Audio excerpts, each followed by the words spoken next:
Thank you, Marcy, for having me on. Hi, Beth. How are you? I'm doing great. I'm excited to speak with your group today. I'm excited to welcome everyone to our webinar this morning. It's so great to have you all. I have Beth Warford here from Preloaded. Is that correct? Am I saying that? Yes. Yep. And she is a renowned expert. And what's so interesting is that she actually got, is it National Situational Awareness on the calendar? Right. Yes. National Situational Awareness Day on the calendar. So if you see that, that's all because of Beth. Thank you. Here today, talk to us a little bit about personal safety, situational awareness. I know that we've seen a lot in the news recently about things that are going on out there. Not all of them great.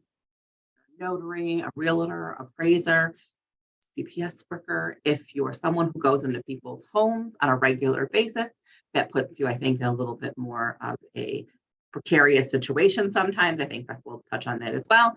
If you're here just as an individual who wants to learn more, there's still plenty of content for you as well. A few housekeeping tips. We're recording this obviously, so you can watch it at your leisure later if you're not able to stay. The chat is up and you can certainly throw any sorts of comments that you'd like in there. If you have any questions though, we ask that you put it in the Q&A so Vanessa and I can monitor those so that Beth can answer them as we go. If we don't answer them during the session, we'll get to them absolutely at the end. So Beth, I think that you should be able to share. Vanessa and I are going to go off screen and we're going to let you get started. Thanks so much, everybody. I'm really looking forward to this. Thank you for having me. Can you see my screen, Marcy? Not yet. Okay. Can you see it now? Let's see here. Not yet still. We just had this working too in the back, right? We did. Let's see here. Can you see my screen now? I cannot. Okay. I'm not sure what happened there. See if I can try to give you access again. All right. I think I just did again. Okay. Give it a try. Let's see.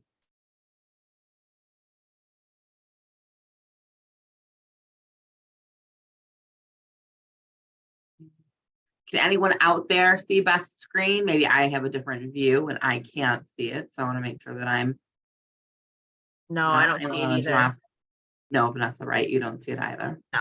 Okay. You can still hear me and everything, right? So I'm still logged in. Absolutely. Okay. You know what I can do? I can just, I don't know why my screen is not showing here.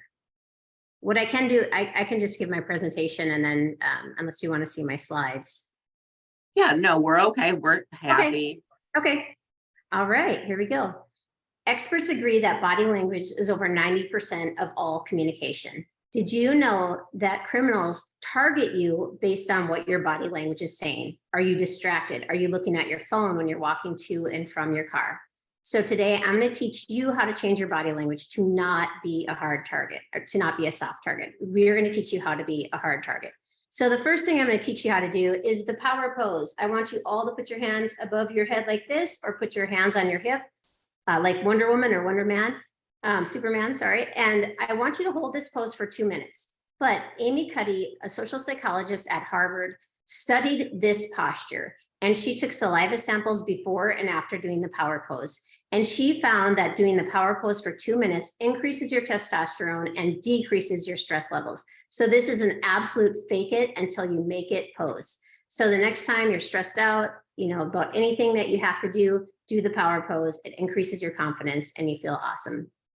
Interestingly enough, our logo has the power pose in it with the shield over the top, because after this training, and this is just a very brief training for you, but you will be able to be your own security guard. Loaded actually means equipped with an abundance of options and staffed with excellent players. So you will be an excellent resource. You will know what safety tips you should use. You will know how to use situational awareness.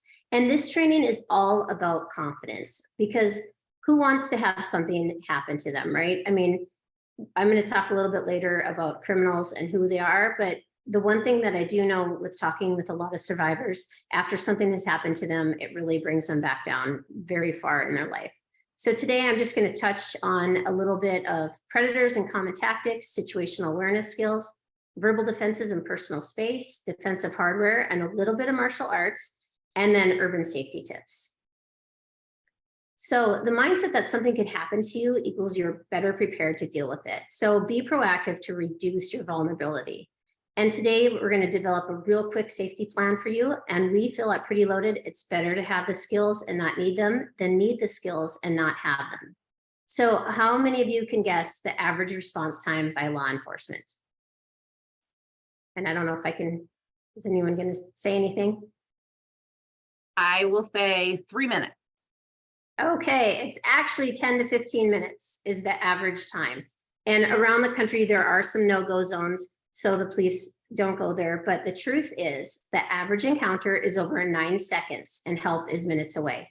So you have to be able to take care of yourself. The law enforcement call this yo-yo time. You're on your own until they can get there. So the biggest thing, when I first started Pretty Loaded was figuring out, I found self-defense because I was almost assaulted when I was with my daughters. And I looked into self-defense. I found martial arts and I found handguns. And I thought there had to be something different out there. And so I started to research criminals and who they are and who they target. And there's tons of research done on these criminals. And I realized, and then I saw what body language is over 90% of all communication. And so I'm going to teach you a little bit through this presentation how you can pick out criminals. And when you're on the street next time, you will probably pick out exactly who they are. The one thing that I find is very interesting, a lot of people ask me about crime statistics, and I don't like to go into statistics because if it happens to you, it was 100% chance, and I'm not willing to take that chance.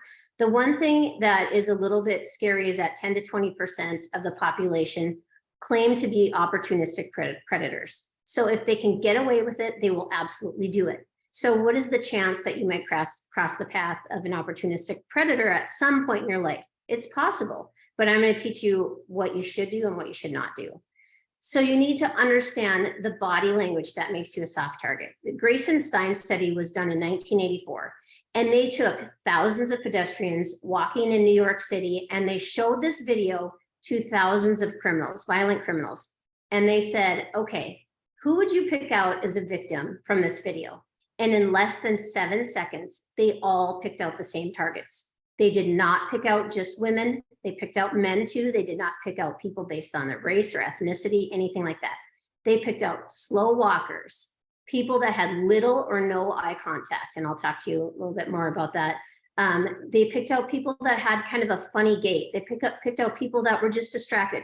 What this study shows is that we're much like animals and we go after the slowest in the herd, right? So just from this, by changing your body language, walking with purpose, walking fast, walking with your head up, just paying attention to your surroundings makes you not a target. And I do have a lot of videos, but Marcy, since you can't see my screen, I will send these videos to you so your audience can see those. That was great. We'll go ahead and post the links for everyone. Okay. And so how to spot a criminal? It's usually a person that is loitering on the street. They're not looking at their phone. And do you know why they're not looking at their phone? They're watching for their next victim, their next person to rob from, next person to take their bags from. And so you don't need to be afraid of people that quote unquote look scary, or you need to be nervous about people that when their status changes when they see you. The first thing a criminal has to do is stare at you. Just like animals, they have to stare at their intended target. I'm going to talk about pre-attack body indicators in just a little bit. Now, we always say profile all strangers, not on race or gender, but on how they are acting. How is that stranger acting when they're out in public? You need to watch those things, and I'll talk about situational awareness in a little bit. So criminals use steps and stages, and we are going to exploit them. And after all this study done on all these criminals, they said they do these 4 stages. The first, they target you. Are you distracted? Are you looking at your phone? Are you walking slow? Are you just not paying attention? That's number 1. Then they go on to the second step. Can they get close enough to you? And later in the training, I'm going to quickly go through if somebody's coming at you, how to change your body language to get them away. Number 3, they ask you a question. Hey, can I get directions to the library? Or what is the time? They're only doing this to test you to see if you're compliant, number 1, and number 2, distracted before they can steal. So you do not answer their question, and I'll talk about that later. Then the fourth step is theft or whatever they're going to do. So you need to guard your personal space. You need to know that 2 to 5 feet is a distance for close friends and coworkers. Anybody, especially a stranger that is coming close, especially in the COVID days, coming close into your personal space, that is not normal. And we can learn a lot from the person who developed proxemics. And so when you're in a subway, on a bus, in an elevator, the human body naturally diverts our eyes. We make ourselves small. We make minimal movements in these areas because it's so awkward to be close to so many strangers. And I think some of you probably understand this. But if you're on a bus or in an elevator and somebody's moving now and staring at you, you need to pay attention to this. So what does a predator's body language do before they might assault you? Okay, number one is the staring at you, right?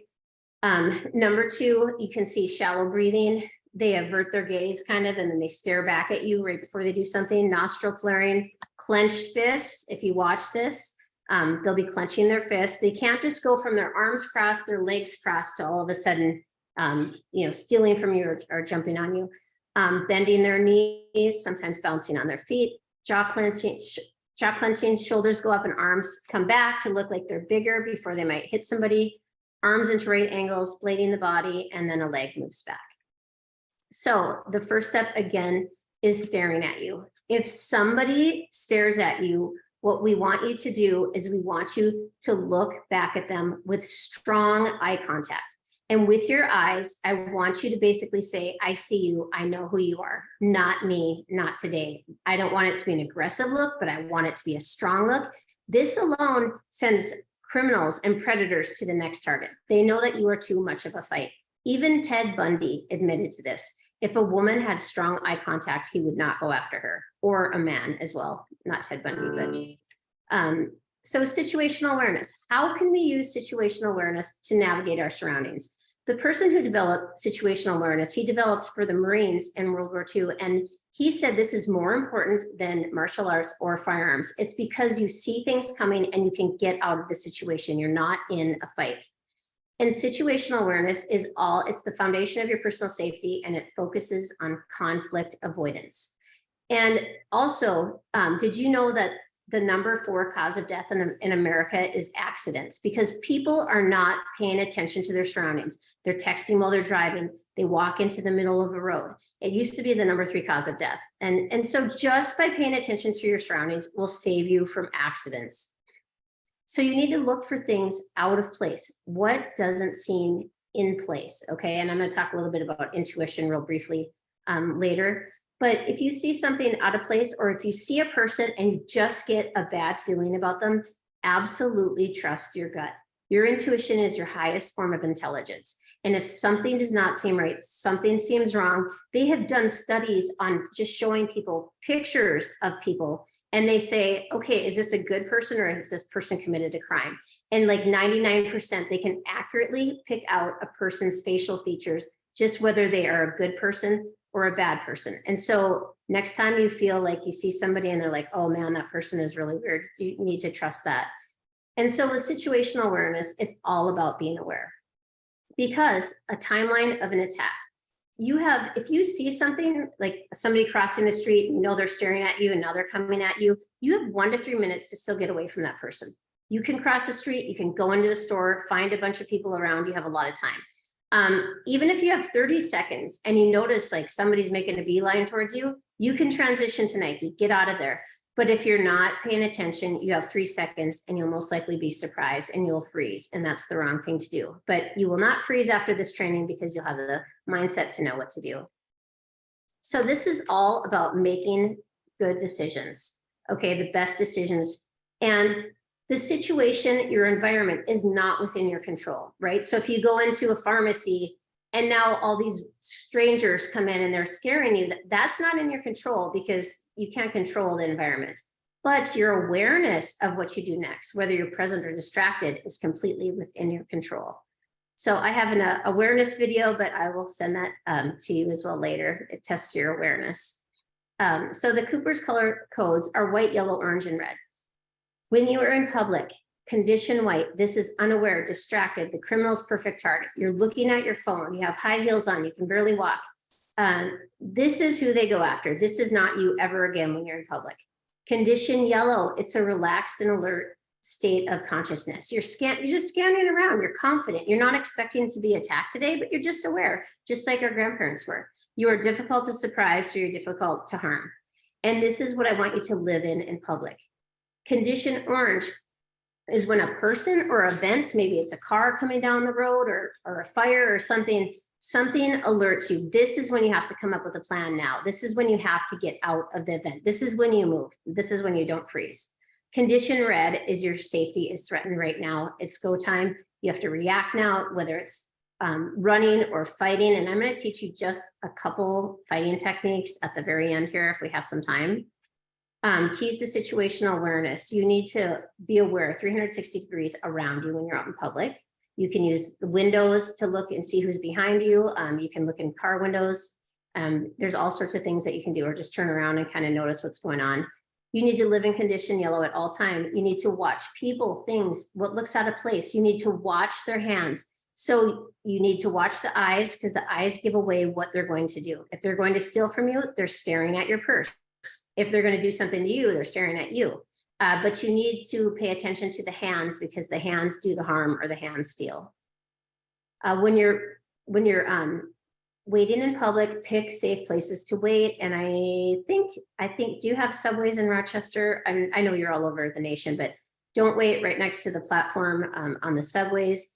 Wait somewhere where you can have your back up against a wall and then nobody can come from behind you. So that's very important. When seconds count, mindset matters. So you remember, you are your own first responder, and how you respond also matters. So decisions for to trust your gut. So the number one thing is use your intuition, right? And I talked about that earlier. It's the highest form of intelligence. And it's the ability to understand something immediately without your need for conscious reasoning. And so in this training, if you're in somebody's house and you have this feeling that this person is acting weird, something just seems wrong, it's best to come up with an excuse. And I teach all of our Grubhub delivery drivers, I tell them to memorize an excuse, because when you're so nervous, sometimes your memory slips. So you have to memorize an excuse to get out of that situation. Like, oh, I forgot my pen, or not my pen, but they can give you one, but I forgot the right papers or something. Get yourself out of the situation. And the important thing is that science has recently discovered that we are 0.0001% energy. Matter. We are 99.999% energy. We are mostly energy. So quantum physics entanglement theory proves that you can pick up on somebody's good energy, bad energy, and fearful energy. So this is very important to pay attention to that. Also I'm going to skip that book here. So I'm going to go through something really quick here. I think it's important for you. So when you spot a threat, they're staring at you and moving toward you. Now, how do you think you would change your body language that shows them not to come any closer? And this might need to be body language, right? Because what if they don't speak English? So since I can't see any of you, you're now escalating to condition orange. What I want you to do is I want you to put your hands like this. This is a universal sign for stop. Everybody knows that stop. You can have one hand up or two hands up. I want you to stagger your feet so you don't have your feet just standing like this, because if they run at you and push you, you can fall over. I want your feet staggered so you can, number one, run, or number two, kick them if you had to do that. And then what would you say to this person? So we want them to deselect you. They targeted you for a reason. You may not have been paying attention or something, but now we want them to deselect you.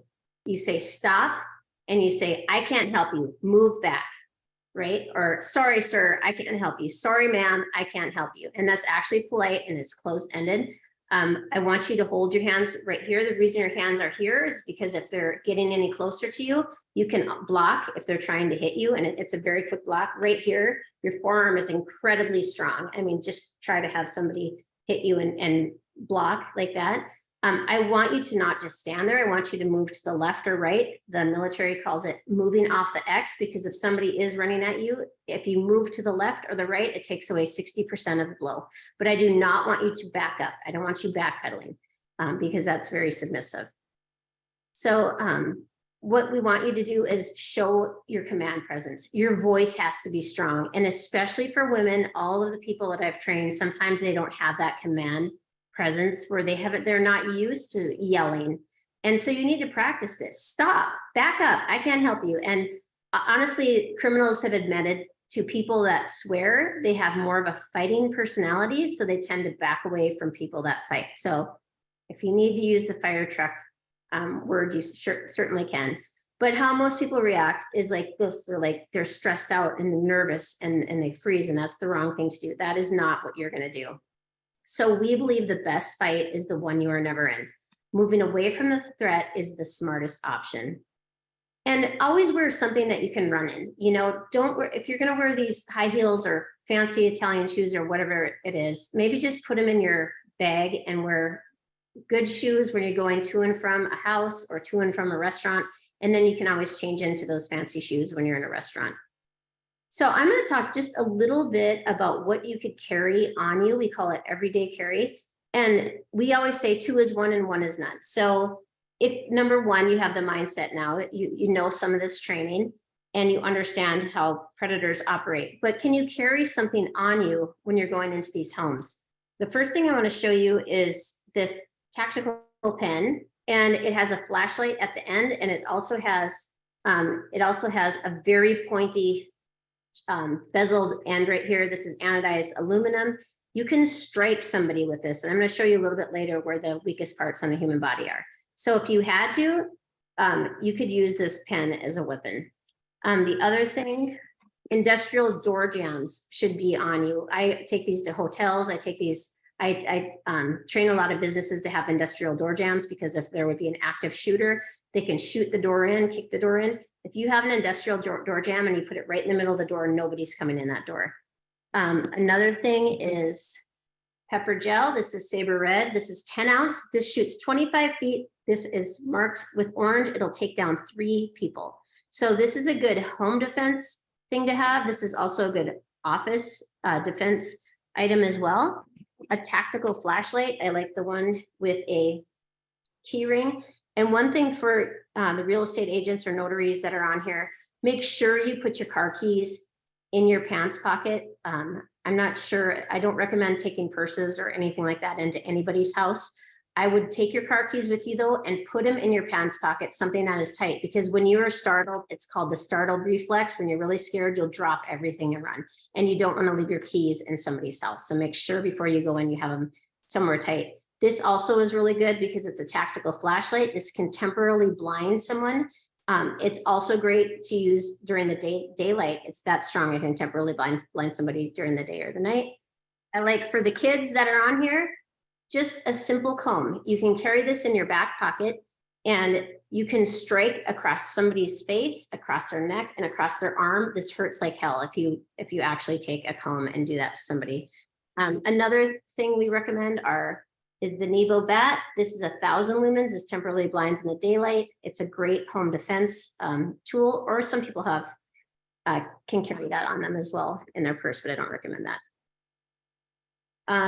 I really don't talk about anything. If you want to talk about other weapons at the end, I will be willing to talk about that. So you can ask me at the end of that.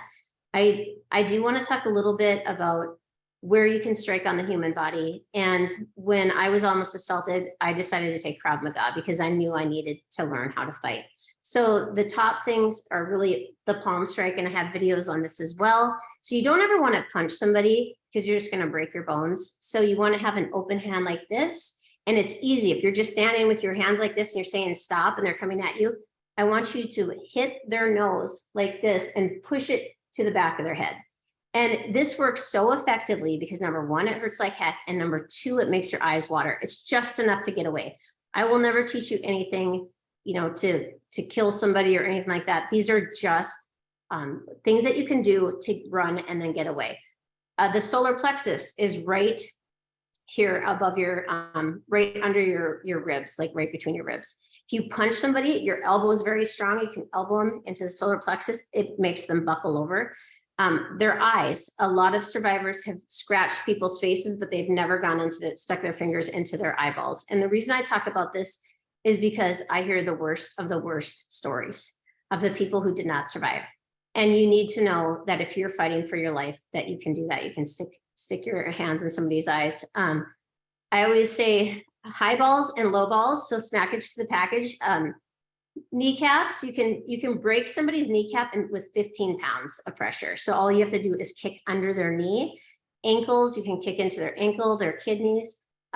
There's all sorts of ways that you can just strike somebody so you can get away. Even if this person is much bigger than you, there are certain things that you can do to get away. I want to talk just real briefly about fringe areas. Fringe areas are where the highest amount of crime happens. ATMs, bathrooms, believe it or not, restrooms are a high fringe area. Stairwells, don't ever use a stairwell unless it's highly traveled. There's so much crime in stairwells, especially now. Parking garages are terrible because criminals are very intelligent and they know that parking garages are dark and that parking garages don't have video cameras. So I'm going to teach you just a little bit how to walk there. Sidewalks, alleys, in and out of your car is one of the highest fringe areas. I have videos on all this on how you should do. Gas stations are incredibly high for crime, libraries, and then rest areas. So when you're going to a parking garage, try to park under a light, try to park closest to a door. I want you to walk down the middle of the aisle. I don't want you to walk too close to cars because somebody could, be lurking around there. And it's very important. If you see something, go back and get somebody else to walk with you. Don't be too proud to get to your car. In a parking lot, park closest to the store because there are video cameras on the store. They're monitoring those people. There's a lot of foot traffic closer to the store. So don't worry about door dings. It's real important to park closest to the store. Gas stations, it's really important when you get out of your car, lock your door immediately. Start fueling up, but don't stay at the pump because that's when they come to you for money or whatever they need. Go back into your car and shut the door. I also have a video if your state does not allow you to do that. I have tips on exactly what you should do. But it's important. I always say pay at the pump if you can, because now if you're going into the gas station, more people are seeing you. I'm going to teach you a little bit about being a gray man, but it's best to be under the radar. Always know where all exits are. There are exits everywhere. And interestingly enough, with active shooters, most people freeze when they're in that situation and they all go out the same exit that they came in. And that's the wrong thing to do. You can go over a concert stage if you need to. There are no rules when there's an active shooter. You can go out the kitchen. You can go out the store, a store like the back of the store, like Walmart. You can go where the employees go. So just remember, don't go out the same exit that you came in. Notice where exits are. It'll save you from many things. When you're in public, be the gray man or gray woman. Don't wear items of high value. Blend into your surroundings. If you're in New York, you better walk like a New Yorker. You better walk fast because there are people in the crowd that are spotting tourists and they're really good with pickpocketing. So don't walk on the outskirts of the crowd. Those are also the fringe areas because you have the street on one side and then on the other end, the people who are taking can just go into a store. So actually walk down the middle. That's safest for you. I don't recommend, once again, wearing purses or anything like that. I recommend wearing a backpack. And the reason we recommend wearing a backpack is because you have your hands open and you can run. And then also, make sure that your backpack is very secure. So once again, if you see something out of place, cross the street, turn around, go into a store. I want to just briefly talk about anti-carjacking tips because in a lot of cities, anti-carjacking is up about 800%. So whenever you're in a car, your doors are always locked, your windows are always up. Be aware of your surroundings. Don't get boxed in any lanes. Pick outer lanes. I have a video on this as well. Always see the tires in front of you because if you can see the tires in front of you, now you have room to move. You can move around if you need to. But if you're jammed up to a car, you can't do anything. Don't fall for the light bump from the car behind you. This is a carjacking tactic. So they pretend like you got in an accident. They want you to get out of the car and then they take your car. Don't do that. Stay in your car, call the police, or drive off until you can get to safety. I have a video here on exposing criminals and exactly how they work. And once again, I will get that to Marcy. And so in your moment of truth, in your hour of need, you will revert to your training. And so I know I've given you a very, very brief amount of training because I want to hear your questions and what works for you. but I just want to recap a few things. Remember to live in condition yellow, guard your personal space when you're out on the street, use verbal commands. Don't be afraid to tell somebody to back up, back off, okay? Because once again, fighting personality, use physical defenses, and above all, trust your intuition to guide you. And so we always say, Mr. Miyagi, to fight is not good, but if you must fight, you must win. So unleash your inner badass. You have the courage. The top dying regret, honestly, is I wish I had the courage to live the life that I wanted. And here at Preloaded, we think that's very sad that a lot of people didn't, live the life that they wanted because they didn't have the courage, whether that was, they didn't start the business of their dreams, or they didn't do what they should do because their spouse was holding them back. But you have the courage to do anything that you can. Research has also discovered that the chance of all of us being alive is 1 in 400 trillion. The fact that we are here, the fact that all of our ancestors met who they did, is 1 in 400 trillion. Our lives matter. We are very important, and we are not put here on this earth, to have somebody traumatize us. So you have the courage to protect yourself. You have the courage to protect your family. And so I don't care, if you're only 120 pounds soaking wet and you're this young girl, if somebody tries to harm you, unleash your inner badass and fight like your life depends on it. And I have a bunch more videos here. I apologize for that. Maybe we can get the camera to work in a little bit, but some of the things that we do, we have a lot of free videos on YouTube. We donate money to backtoback.org. So these are orphan children that we send to college. They have also taken all of our training so they can go to college. They're in India, Mexico, and the United States. We have all sorts of, and I'll send this to Marcy too, all sorts of guides on our website: urban safety tips, restroom safety, child safety guides, like all sorts of things about children, de-escalation. And I think de-escalation would probably be a big thing for you as notaries and real estate agents, just to understand de-escalation. But so that was just a brief overview. I'm sorry I couldn't share my screen, but I would be willing to take any questions, and then maybe we can get my screen shared to show you a few of these videos. That would be great. I also put the website link for Beth's website, Preloaded, in the chat, so you guys can certainly go. There's a lot of good information there. If you have questions, you can throw it in the Q&A. If you want to talk about something, you can raise your hand and I'll unmute you. I know there's a question, Beth, that says, my coworker stutters while having a conversation. How to avoid such situations so he improves? How to improve his stuttering? Yeah, I'm not entirely sure. Whoever asked that, or Tiza, if you want to raise your hand, or you throw another question here. Are you concerned that his stuttering may make this individual a target? Maybe that's more the question: is there a way to improve that situation so that he wouldn't be a target, or would they even make him a target? I guess is the question. It all depends on his eye contact. It depends on his body language. If anybody is ever intimidating you, unfortunately, none of us have the best, when it comes to speaking. I feel like I stutter sometimes, but if it's a really bad stutter and he can't fix that, which sounds like he probably can't, make sure he's not sitting down. So if he's speaking with somebody and somebody starts to intimidate him and stands up, he needs to stand up. He needs to have strong eye contact. The rest of his body language needs to be very strong.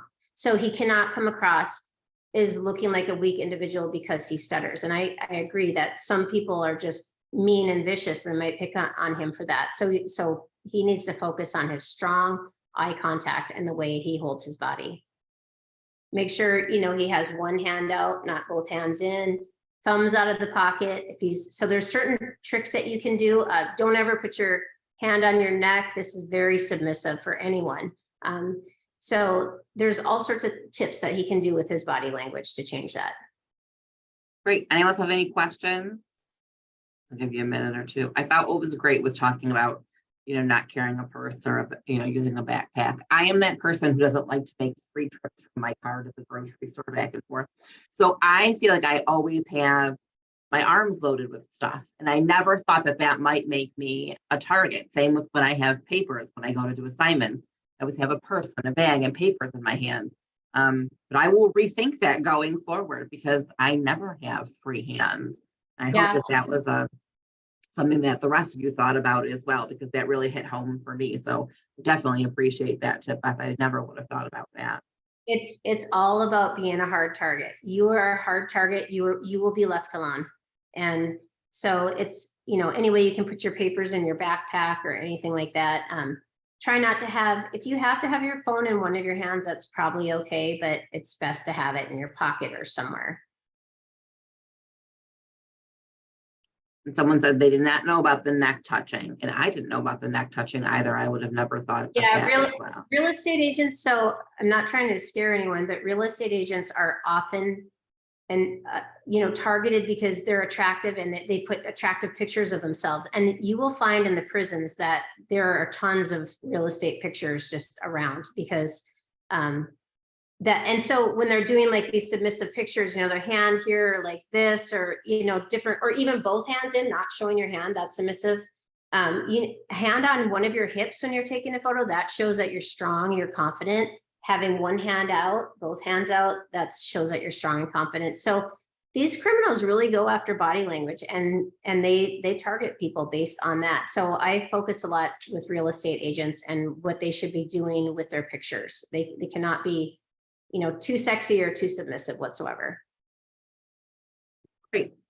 So I think there aren't any other questions. We could do, I think the body language is key. Oh, maybe I have one more question also. So this individual says, "Hi Beth, I must confess that there are some signings I have not taken because of the neighborhood. Also, I admit that as a small woman, I might be a little paranoid about my size and how I could possibly protect myself. I find myself accepting assignments where there are couples and I feel wrong for this judging." Don't ever feel wrong for misjudging. Your intuition is so intelligent.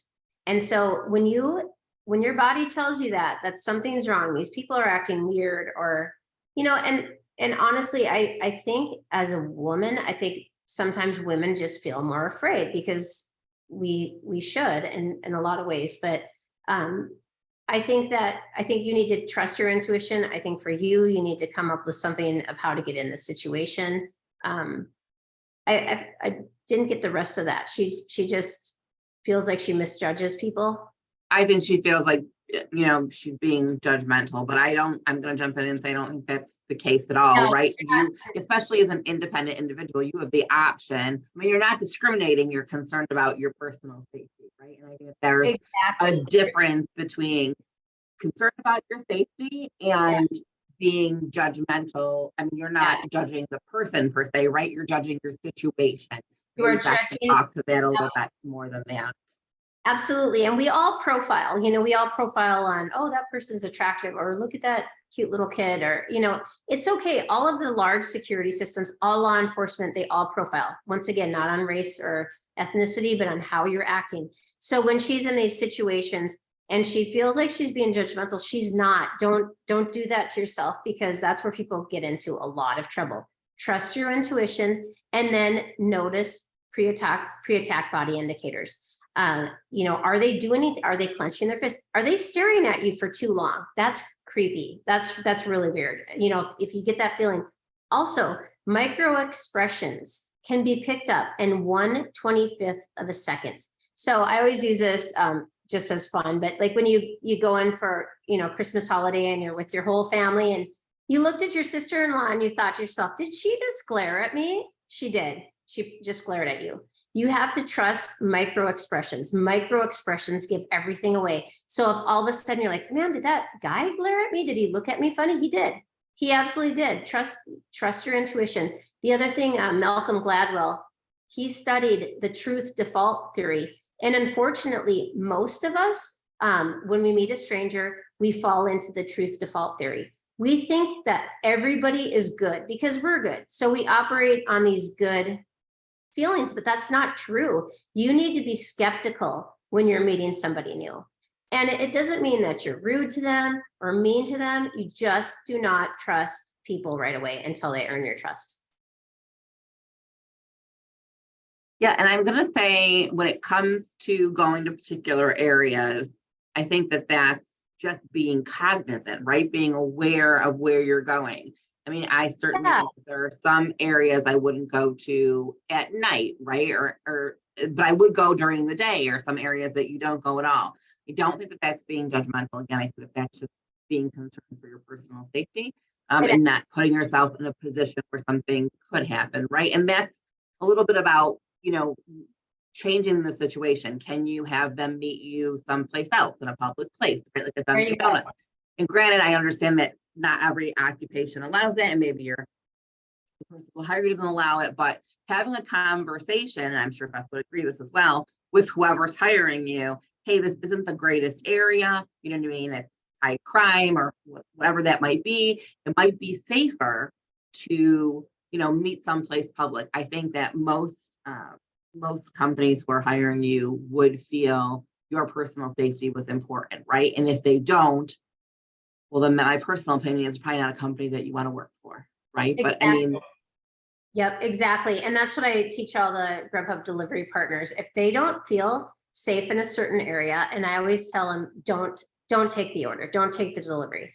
And sometimes I tell them, if you don't understand, the area, if you can't look on Google Maps and kind of see what the layout of the area is, drive by your location, see what's kind of going on. But at the same time, if you know that's a bad area, I would meet at a coffee shop, just like you said, meet somewhere else. well, we're glad that you guys are enjoying the information. I see we got some realtors on here and people who are concerned. Let's say, and I guess we talk a little bit about de-escalation. Maybe you've done all the things and this person is still being aggressive, maybe towards you. Maybe they're an irate customer or they're unhappy. Is there techniques, there's something that we can do to try to de-escalate in order to calm them down, give us some time to withdraw from that situation or leave the room? Yes. So just know that when somebody is angry, they are using their prefrontal cortex. It is not their reasoning brain. So when you're speaking with somebody who is angry, they can't reason. It's very hard to de-escalate that situation. Also know if somebody is yelling at you and angry and you see, their body going, but all of a sudden they go to silence, get out of there, right? If they're going from anger to silence is right before they'll do something to you. This has been studied multiple times. What we teach is if somebody is angry, sorry, you are so right. I know why you're upset. I would be upset too. I didn't know that, the paper said that. I didn't know the interest rate was that. I'm just making this up. I'm sure you can come up with something for your notaries.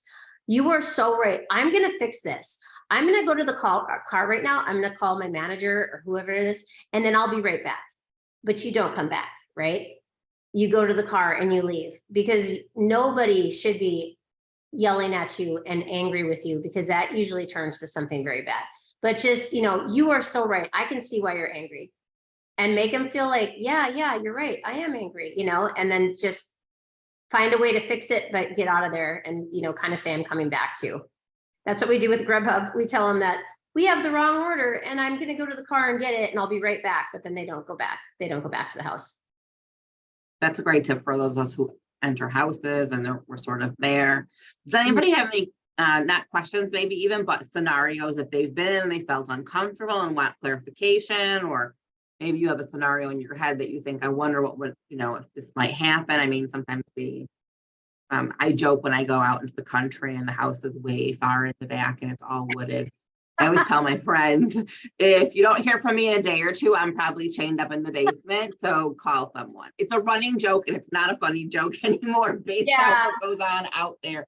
But sometimes you are in these, situations where the people are always lovely and it's, not really what's going to happen to you, but it is a thought, right? So do you let someone know where you're going, even though you have to be careful about what you're saying because that's private information. Those are situations that sometimes we're in. We go to these areas that are rural and not necessarily dangerous, but rural. There isn't great cell phone service, right? Or those kinds of things. Right. And, the biggest thing is we even teach real estate agents, if they're like, oh, we need to sign these papers in the basement, I probably wouldn't go down to the basement. I would try to sign the papers as close to the door as you can, if you can do that. Is it usually the kitchen table, or where do you sign the papers? Yeah, so I would say a lot of times you're at the kitchen table. I mean, Okay. you can, there are certainly random situations where sometimes we're, out, they'll want to sign outside or, in a screen porch, or, I mean, COVID had a lot of us signing outdoors, right? Which wasn't ideal, but it was, for safety purposes, I guess, it probably was a better situation for a lot of us. I would say that too, make sure you're carrying something like a clipboard that you can just sign, so you can sign it outside. And again, make up some excuse why you need to sign these papers outside. I don't know whether you have terrible allergies or something and you don't want to go in the house because you're sneezing, or just something, oh, it's a beautiful day. Do you think we could just sign these papers outside? I mean, I agree with you on that. All right, let's see. Someone put in the chat, I had a signing where the signers, a couple, had a teenage son in the house, and he kept coming into the dining area where we were doing the signing. The son kept talking very close into my face, and I really was not sure how to handle this. I ended up doing the signing much faster than I would have taken my time to explain the documents. I wasn't sure what to do without insulting the parents. Yeah. Oh, that's awkward. I think, was the son autistic or anything, or was he a normal person, quote unquote normal, or do you think he had, was he just trying to kind of harass you, or do you think he was not mentally stable necessarily? They said not sure. I always think of the Seinfeld episode with the close talker, if you're a Seinfeld fan. There's always that one person who wants to be in your personal space. But I would agree, since COVID, I think we've gone in a strange direction where people are they very much want to stay away from you, or they missed that interaction during COVID. And now they're overly, I don't want to say affectionate is the word, but they're more in your space, right? Because they lacked that during that time frame. So for me, I see more people who are more apt to hug me when I get there, or hug me when I leave, or want to shake hands, just because of that. Yeah. So, and he's probably a third degree spitter too, right? Where he's spitting in your face. Well, I would have, if I were in that situation, I get very uncomfortable when I don't know somebody and I'm in my space. I just naturally start to move back. I don't know. I don't worry about feelings too much. I probably would have scooted my chair back and then maybe just said, is that okay if your son sits down? I just so we can get this paperwork done. You can say it very nicely. I love your questions. Is that okay if you sit down and I'll answer your questions? There's certain ways you can say it nicely, but I know exactly what she means about not hurting somebody's feelings. Absolutely. And sometimes in this day and age, if you just cough a little, people get a little nervous that you have something, and then they'll want to move away from you. So sometimes that's still a good method. Right. Any other questions or scenarios that you guys want to talk about? This has been really great information, Beth. Super helpful tips. I apologize that my slides wouldn't work, because my slides are very animated and it really kind of puts it all together. So I'll make sure that, you can get some of that in the video. No, that's fine. You gave us a lot of good food for thought. So there were things that I would have never thought twice about. And I certainly will going forward. I definitely wouldn't have thought of gas stations as being that high crime area, but it is, because a lot of transients use gas stations, and so they're just looking to snatch somebody's purse or wallet, and then they just get back on the interstate and they're never caught. So gas stations are a big one. If there was one tip that you wanted to end on, one thing that you want everyone to know, no matter who they are, where they are, gender, what they do, what would that be? I would say walk with purpose, walk with confidence, have strong eye contact. Pay attention to your surroundings. Pay attention to what is going on. It is you just need to be present in your life and aware. And those two things right there are going to keep you from a lot of harm.